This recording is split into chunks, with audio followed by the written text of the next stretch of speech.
ஸ்டைலா, அதே கெத்தோட, அதே வேகத்தோட, அதே அர்ப்பணிப்போட தேர்தல் களத்துல களமிறங்கிய அண்ணாமலை.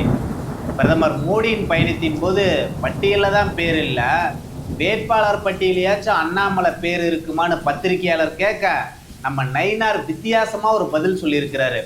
உலகத்துல வேற எங்கேயுமே நடக்க கூடாத ஒரு கூட்டணி அது நம்ம ஊர்ல தான் இருக்கு.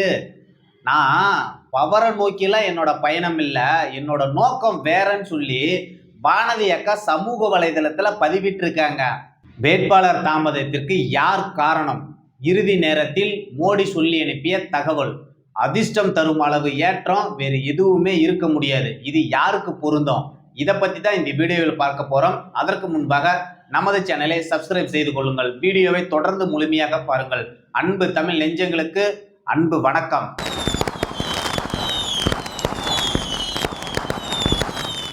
தமிழ்நாட்டோட அரசியல்களும் ரொம்ப சூடாகி பல வேட்பாளர்கள் வேட்புமனெல்லாம் தாக்கல் பண்ணிட்டு இருக்கிறாங்க தமிழ்நாட்டில்.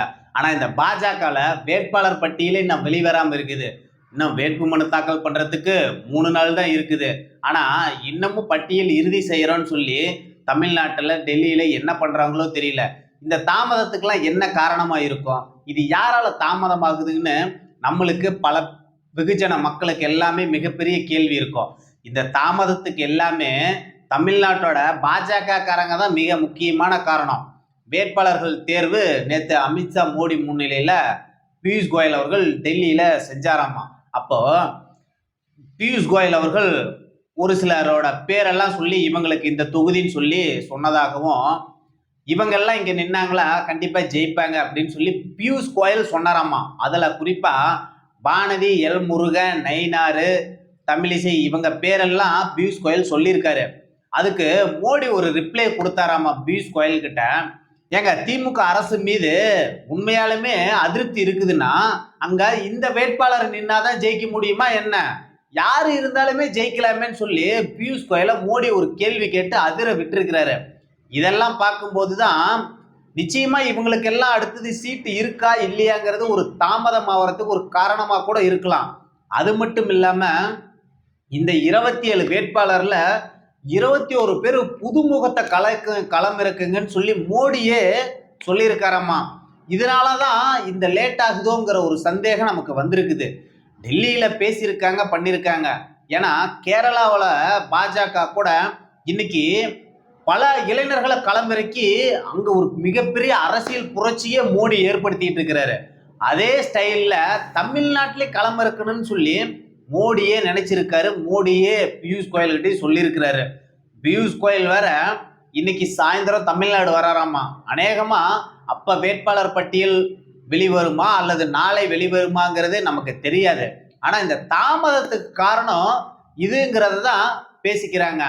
கேரளா ஸ்டைலு தமிழ்நாட்டுக்கு வந்துச்சு அப்படின்னா இன்னும் அண்ணாமலையால ஈர்க்கப்பட்ட இளைஞர்கள் தக்க வைக்க முடியும். இல்லை அப்படின்னா அந்த இளைஞர்கள்லாம் வெளியேறக்கூடிய சூழல் தான் வரும். இதில் என்னன்னா, அண்ணாமலை அவர்கள் கடந்த ஒரு வார காலமாகவே அமைதியா இருந்தாரு. ஆனா இன்னைக்கு திடீர்னு கிளம்பி பிரச்சாரத்துக்கு போயிட்டாரு. அவர் பிரச்சாரத்துக்கு போன வேகம் இருக்குது. கோயம்புத்தூரோட ஏர்போர்ட்ல அவர்கிட்ட பத்திரிகை எல்லாரும் கேள்வி கேட்கறதுக்கு முயன்றாங்க. ஏங்க, நீங்க களத்துல நிக்க போறீங்களா என்னங்க? ஏங்க தமிழ்நாட்டுல பிரச்சாரத்துக்கு இவ்வளவு லேட் ஆகுதுன்னு சொல்லி பத்திரிகையாளர் கேட்டாங்க. ஆனா அவர் எதுவுமே பதில் சொல்லல. அவர் அவசரமா ஏர்போர்ட்டுக்குள்ள போயிட்டாரு. இதுல நமக்கு ஒரு கேள்வி வருது. இந்த பத்திரிகையாளர்லாம் அண்ணாமலை கிட்ட இந்த கேள்வி கேட்கிறாங்களே, நயினார் கிட்ட தானே இந்த கேள்வி எல்லாம் கேட்கணும். அவரு தாங்க இந்த தாமதத்துக்கு என்னங்கிறது பதில் சொல்லுவாரு. அவர்கிட்ட கேட்கிற கேள்வியை அண்ணாமலை கிட்ட கேட்டா அவர் என்ன பதில் சொல்லுவாரு? அவர் அவசரமா கோயம்புத்தூர்ல இருந்து பாண்டிச்சேரிக்கு ஹெலிகாப்டர்ல பயணிச்சு அங்க தேர்தல் பிரச்சாரத்துல அதே வேகத்தோட, அதே ஸ்டைலோட, கெத்தா, அதே அர்ப்பணிப்போட அண்ணாமலை அவர்கள் களமிறங்கிட்டாரு. அங்க போய் இறங்கின உடனே பத்திரிகையாளர் சந்திப்பி நடத்தினாரு. அப்போ ஏங்க, எங்கேயுமே உலகத்துல எங்கேயுமே இப்படி ஒரு கூட்டணி நம்ம பார்த்துருக்க முடியாதுங்க. எங்கேயுமே நடக்காத ஒரு கூட்டணி தான் நம்ம புதுச்சேரியில நடந்திருக்குது. காங்கிரஸ், திமுக இவங்க எல்லாம் 6 தொகுதியில வேட்புமனு தாக்கல் பண்ணிட்டாங்க. திரும்ப வாபஸும் வாங்க மாட்டேங்கிறாங்க. விசிகா ஒரு 3 தொகுதியில தனிப்பட்ட முறையில விருப்பமனு தாக்கல் பண்ணிருச்சு. மீதி கூட்டணி அதுவும் இல்லாம சிபிஎம் வந்து பாத்தீங்கன்னா 3 இடத்துல தனியா போட்டிருக்காங்க, மீதி இடம்லாம் கூட்டணி. சிபிஐயும் 3 இடத்துல தனியா போட்டிருக்காங்க, மீதி இடங்கள் எல்லாம் கூட்டணி. 30 தொகுதியில எத்தனை கட்சி தனியா போட்டிருக்கிறாங்கன்னு பாருங்க. மீதி அவங்க போடாத இடமெல்லாம் தனிப்பட்ட முறையில இவங்க எல்லாம் சேர்ந்து கூட்டணியாமா.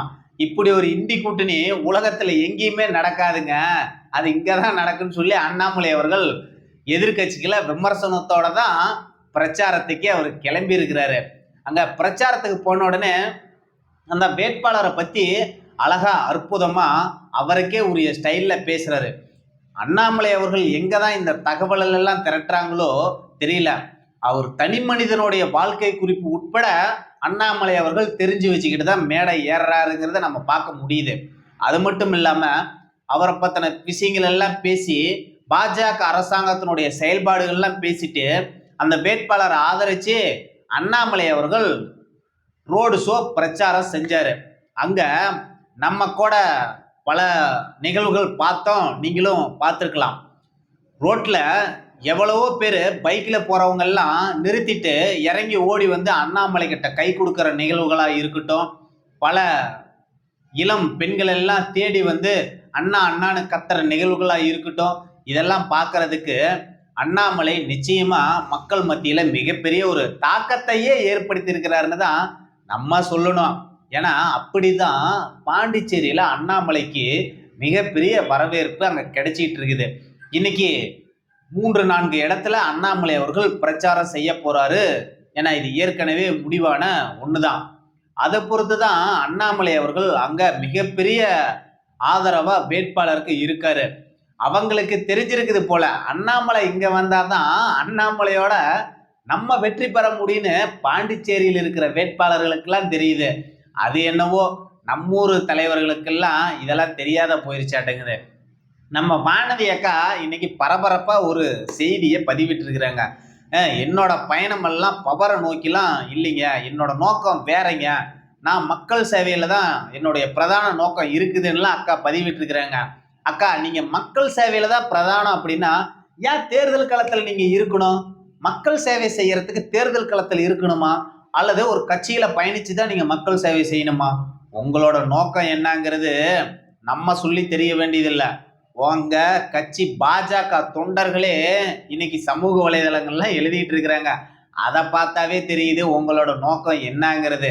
ஏன்னா கடந்த 2-3 நாளா நீங்க எப்படியெல்லாம் பத்திரிகையாளர்கிட்ட பேசினீங்க அப்படிங்கிறதெல்லாம் எல்லா தொண்டர்களும் மக்களும் பார்த்துக்கிட்டு தான் இருக்காங்க.